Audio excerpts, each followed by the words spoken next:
kena smackdown. Wih, Pokoknya ngawur lah buat gila. kategori pemain U17. Nah, yang Wah, bikin publik makin pemain was-was Kuwait ini ya. adalah soal injuran yang di sana tertulis 90+8, tapi wasit baru meniup peluit akhir di menit 100.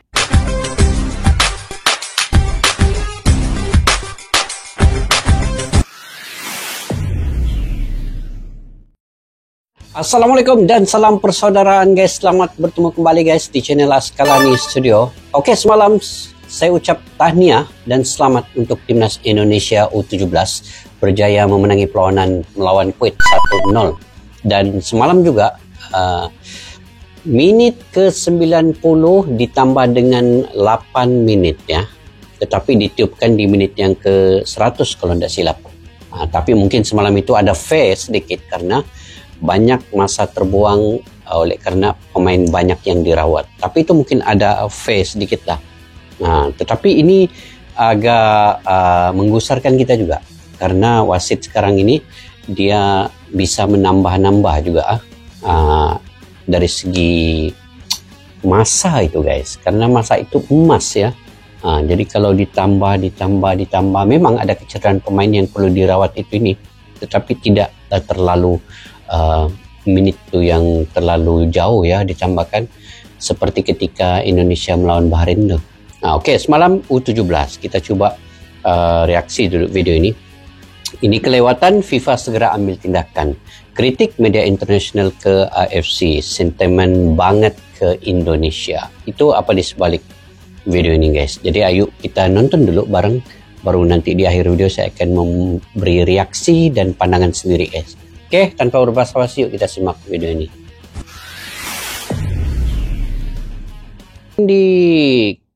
Di Kuwait kalau tidak silap ya, Timur Tengah kan. Tuh Indonesia punya fans guys, pendukung juga hadir ke stadion melihat U17 sendiri. Betapa Indonesia ini punya fans yang ramai ya, di mana-mana pun ada ya. Mantap. Sekarang sepak bola Indonesia menjadi kegilaan rakyat Indonesia oleh karena di kelompok umur semua level yang sama. Hebat. Gak tau kenapa organisasi yang satu ini sering banget bikin publik tanah air geleng-geleng. Yap, mentang-mentang Indonesia nggak punya wakil di kepengurusan inti, membuat posisi kita seolah-olah jadi anak tiri. Tentu saja yang masih teringat jelas ketika timnas Indonesia beneran dibuat jengkel habis-habisan saat main melawan Bahrain. Ditambah, kurang lebih sepekan setelah laga, kolaborasi keduanya kembali sukses bikin publik tanah air makin naik tensi. Beruntung PSSI gercep menangani masalah permintaan Bahrain ke tempat netral dan sukses meyakini FIFA buat memihak Indonesia. Alhasil dongkol Bahrain serta tentunya AFC, yang kini namanya kian jelek di mata dunia. Memang jelek ya. Banyak yang memprotes juga sekarang ini, AFC ini. Lambat buat tindakan, tidak fair, macam-macam lah. Mudah-mudahan lah kan Bapak Erick Thohir ini akan masuk dalam anggota PSS Dia lihat sekarang posisi AFC ini kayaknya udah nggak bisa ngapa-ngapain soal Bahrain, ditambah kredibilitas mereka yang makin turun. Entah sentimen atau gimana, AFC ini seolah-olah pengen banget gitu loh menjatuhkan Indonesia. Dimana dalam hal ini yang jadi sasaran terbaru adalah timnas U17 asuhan Nova Arianto. Yap, tim Garuda Muda yang berambisi lolos ke Piala Asia U17 harus melalui ujian berat di laga perdana karena main melawan tuan rumah Kuwait. Nah, berkaca dari pengalaman, Kuwait, guys. Coach Nova paham nih tentang gimana ribetnya kalau main melawan tim dari Timur Tengah yang selain jago drama, mereka ini juga sepertinya sering dapat perlakuan istimewa dari AFC yang kebanyakan isinya juga orang-orang Timteng. Dan beneran aja dong, setelah tiba di Kuwait, awalnya biasa aja. Tapi ketika tim Garuda akan melakukan sesi official training, entah sengaja atau enggak, di sana ada timnas Kuwait U15 yang sedang latihan. Alhasil, official training pun batal terlaksana. Dan Coach Nova mengaku sangat kecewa akan hal itu. Yang pasti kalau menurut macam saya sengaja pula kan? Karena sekali lagi, kita timnas sedang latihan dan waktunya kita melakukan official training. Walaupun di sebelah ada timnas Kuwait kelahiran 2009, saya pikir kalau ada timnas sedang melakukan official training dan kita akan fokus ke taktikal, seharusnya tidak ada timnas yang bersebelahan dengan lapangan latihan kita. Tetapi itu terjadi hari ini dan kita tidak bisa melakukan taktikal. Rencana apa yang kita buat? Termasuk set piece, karena sebelah ada Kuwait kelahiran 2009. Susah kalau gini. Dikutip dari FIFA Goal. Ini Betul-betul lah guys. Ini daripada senior sampailah ke peringkat kategori umur junior ini di U17 ini juga mendapat perlakuan seperti itu ya. Sepatutnya kalau latihan ni dikhususkan di stadion itu hanya untuk timnas Indonesia lah. Tak payah lagi ada timnas Kuwait di situ. Tapi kalau macam tadi ni, di situ ada timnas Indonesia, di situ juga ada timnas Kuwait, walaupun Kuwait punya ni yang U15 punya tim. Tapi ini tidak selesa lah kan guys, dia macam mengganggu. Jadi saya fikir kan negara-negara di Timur Tengah ini patutlah memberikan keadilan lah untuk Indonesia ini. Terutamanya AFC ini perlu memandang ini lebih jauh lagi. Maksudnya mengambil berat tentang apa yang berlaku kepada timnas Indonesia ini. Jadi sekarang ini semacam timnas Indonesia ini tidak dipandang lebih baik lagi lah oleh mereka. Kalau dari segi latihan pun mereka tidak memberi keselesaan yang penuh. Jadi ini bermakna tim Kuwait pun bisa datang ke stadion itu. Jadi segala urusan taktikal dan sebagainya, urusan strategi itu takkan mau dikasih tonton kepada tim lawan kan. Walaupun hanya U15, tetapi itu mungkin ada juga pemainnya ataupun mata-mata di situ melihat strategi dan taktikal yang akan dilakukan oleh Coach Nova Irianto kepada pemain-pemainnya. Ini memang tidak best lah didengar begini kan. Tidak tahulah ini macam mana AFC ini punya penyusunan struktur dalam bola AFC ini. Bagaimana dia melihat sudut pandangnya kepada tim-tim dari Asia Tenggara ini, terutama Indonesia, mungkin Malaysia, Thailand dan Vietnam juga. Adakah mereka takut ASEAN ini akan bangkit ya dalam sepak bola? Karena sekarang saat ini Indonesia antara tim dari segala peringkat kelompok umur itu, dia levelnya makin ke depan sama-sama dengan level-level tim Asia yang lain. Oke, kita lanjut guys. Fans Indonesia juga tidak dinafikan lah fans Indonesia ini di mana-mana pun, main di Kuwait ya, yang ini main di Kuwait kan, juga ada fans yang menunggu pemain walaupun U17 kan, mereka juga menyambut pemain-pemain U17 nih. Meskipun Coach Nova udah sadar kalau ini kemungkinan adalah bagian dari akal-akalan tuan rumah yang seolah dibiarkan sama AFC, beliau tetap meminta pemainnya buat nggak terpengaruh dan malah meminta menjadikan ini bagian dari ujian mental. Nah, setelah semua dirasa kembali normal, ya udah, timnas persiapan lagi sampai akhirnya tiba hari H pertandingan.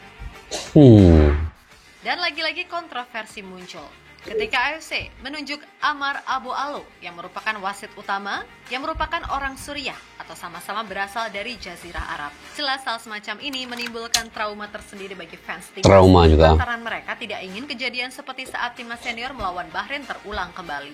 Dan beneran aja dong, sepanjang laga cukup sering nih wasit ini dinilai terlalu baik sama pemain Kuwait. Yang di pertandingan ini, walah udah macam bela diri aja. Fabio diseret-seret lah, sampai Matthew Baker yang kena smackdown. Pokoknya ngawur lah buat kategori pemain U17. Nah, yang publik makin was-was adalah soal injury time yang di sana tertulis 90+8, tapi wasit baru meniup peluit akhir di menit 100. Meskipun begitu, soal waktu masih bisalah diterima dikit-dikit. Karena ya emang pas menit 90+5-an, terdapat sedikit insiden panas. Dan untung pas 100 menit udah ditiup. Coba aja lewat misal sampai 105. Beneran nasibnya bakal sama loh kayak Ahmed Alkaf. Nah untungnya, dengan fighting spirit yang oke, lalu pertahanan yang solid serta dukungan supporter yang bikin Indonesia serasa main di rumah sendiri, Garuda Muda mampu menang dengan skor 1-0 lewat gol Matthew Baker. Akhirnya menang juga Indonesia, Matthew Baker. Tapi itulah, ditarik tadi pemain tuh kan guys. Tengok, pendukung Indonesia lagi banyak walaupun main di Kuwait. Ini wah, dia tarik wah. Woi, ini lagi satu. Macam smackdown sudah ini pemain Kuwait nih. Coach Nova mengaku masih terdapat banyak catatan kendati berhasil menang. Yang mana salah satunya adalah soal mengantisipasi fast counter dari lawan. Ada beberapa catatan dan itu akan kami perbaiki. Dan itu termaksud bagaimana pemain mengantisipasi serangan balik. Semoga ke depan tim bisa lebih baik. Mereka tegang dan terlalu gugup. Namun itu wajar untuk laga pertama. Semoga pada laga berikutnya pemain bisa lebih menikmati pertandingan, ucap Coach Nova. Lebih lanjut, beliau juga mengaku akan memutar otak setelah mengetahui di pertandingan lain Australia sukses menang 19-0 atas Kepulauan Mariana Utara. Ya, bagi timnas U17, laga melawan Mariana Utara mungkin akan dijadikan sebagai kesempatan melakukan rotasi. Namun di satu sisi, tim Garuda juga harus bisa menang dengan skor besar. Mengingat hanya 10 juara grup dan 5 runner-up terbaik yang bisa lolos ke putaran final Piala Asia U17 2025. Yap, hitung-hitungan di grup G ini emang terbilang lebih rumit. Hal ini berhubungan dengan Lebanon yang mengundurkan diri sebelum kualifikasi berlangsung. Sehingga pada hitungan terakhir, tim yang menjadi pesakitan alias yang berada di dasar klasemen tak akan diikut sertakan pada hitungan akhir klasemen. Maka dari itu, kemungkinan jalan satu-satunya untuk bisa lolos tanpa melihat selisih gol adalah dengan menaklukkan Australia di laga pamungkas. Lawan Australia. Jalan menuju Piala Asia U17 level Asia. Tanamkan mindset positif selalu dan jadikan segala hal di laga melawan Kuwait sebagai pembelajaran. Buktikan, kalau mau dirasain seperti apapun, Indonesia adalah bangsa yang gak mudah goyah. Terlebih kalian gak usah khawatir soal dukungan. Karena sekali lagi terbukti, loyalitas supporter Indonesia itu keren.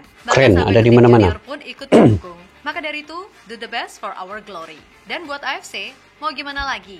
Gak malu apa gini terus? Ingat, media-media internasional udah makin banyak yang menyoroti loh. Dan bukan gak mungkin, FIFA akan bertindak tegas ke kalian kalau masih terus berulang. Walaupun kami juga tahu sih, the power of duit urusannya pasti beda.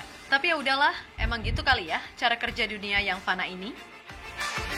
Aduh. Oke guys, makin parah pula nih. Kalau melihat tadi kepada highlight gitu, pemain Indonesia ditarik, seolah-olah ditarik terus ke belakang guys. Kemudian yang kedua itu dia macam smackdown sudah begini. Aduh, ini parah banget ya. Kalau kita melihat tidak ada tindakan apa-apa daripada wasit gitu. Saya tidak menonton sepenuhnya perlawanan ini semalam guys. Cuma itulah highlight, saya melihat highlight dan gol tadi itu dan pemain Indonesia dikasari, ditarik dan juga di smackdown itu tadi. Jadi saya menonton highlightnya ya. Kalau secara keseluruhan saya tidak melihat U17 ini sebab saya cari-cari di mana ada live untuk U17 ini saya tidak jumpa ya. Jadi tapi kalau melihat nih wasitnya menit ke-90 kemudian ada tambahan 8 menit tetapi itu mungkin dia boleh diterima. Admin kata boleh diterima karena ada lagi sedikit-dikit perlawanan itu ada kekasaran mungkin dirawat pemain dan sebagainya jadi ada tambahan tapi sampai ke menit yang ke-100 juga kira itu lama juga lah kan guys. Nasib tidak pergi 105 tunggu Kuwait gol lagi kalau kena lagi Indonesia Kuwait gol aduh lagi parah nih lagi parah jadi nasib baik Indonesia itu memenangi perlawanan ini dan di Piala Asia ini kualifikasi Piala Asia U17 ya. Kita doakan juga semoga Malaysia dan Indonesia ini sama-sama lah turut serta ke peringkat yang seterusnya. Malaysia kalah guys, kalah lagi Malaysia. Aduh, kecewa tetap kecewa juga. Berat keadaan ini Malaysia sekarang ini. Tetapi selagi mana saya punya pandangan lah untuk Malaysia ini, selagi mana dari segi pengurusan tidak diubah, tidak ditukar, kemungkinan agak sulit ya untuk Malaysia maju sama ada seniornya ataupun di kelompok umurnya. Jadi perlu ada perubahan dari atas sampai ke bawah. Jadi untuk Indonesia kekalkan cara pengurusan ini di bawah ketum Bapak Erick Thohir dan juga kepimpinan di PSSI. Begitu juga dengan adanya coach-coach yang terbaik yang sudah diletakkan oleh timnas Indonesia, Sinteyong menjaga senior dan U23, kemudian U20 adanya Indra Sapri dan U17 adanya Nova Arianto. Jadi ini satu pembaharuan dalam timnas Indonesia untuk menyaingi tim-tim lain. Jadi kemenangan ke atas Kuwait 1-0 itu sangat bermakna untuk Indonesia. Dan ada lagi perlawanan seterusnya. Semalam itu baru perlawanan pertama ya. Jadi kita doakan guys, semoga Indonesia akan terus melaju ke peringkat seterusnya di U17 ini pula. Dan kepada fans semua pendukung timnas Indonesia itu kaget kita ya. Walaupun U17, tetapi ada juga yang menyambut di bandara pemain-pemain U17 ini. Begitu baiknya fans Indonesia itu, begitu kejiwaan mereka untuk memberi semangat kepada semua pemain itu, kita nampak ya Kita lihat sendiri, maju terus pantang mundur Indonesia ini. Fansnya pun tetap semangat mendukung pemain-pemain. Oke guys, mungkin sampai di situ saja video pada kali ini. Jika kalian punya pandangan pendapat sendiri, kalian boleh komentar di ruang kolom di bawah. Komentar yang positif, yang membina, dan info-info yang terkini. Oke, sampai jumpa lagi di video yang akan datang. Assalamualaikum warahmatullahi wabarakatuh. Bye-bye. Askalana Studio untuk kita channel yang bereaksi tentang apapun yang ada di Indonesia, channel YouTube dari Malaysia di Askalana Studio. Jika mau tahu tentang Indonesia, ayo like and subscribe channel kami Askalana Studio. Askalana Studio.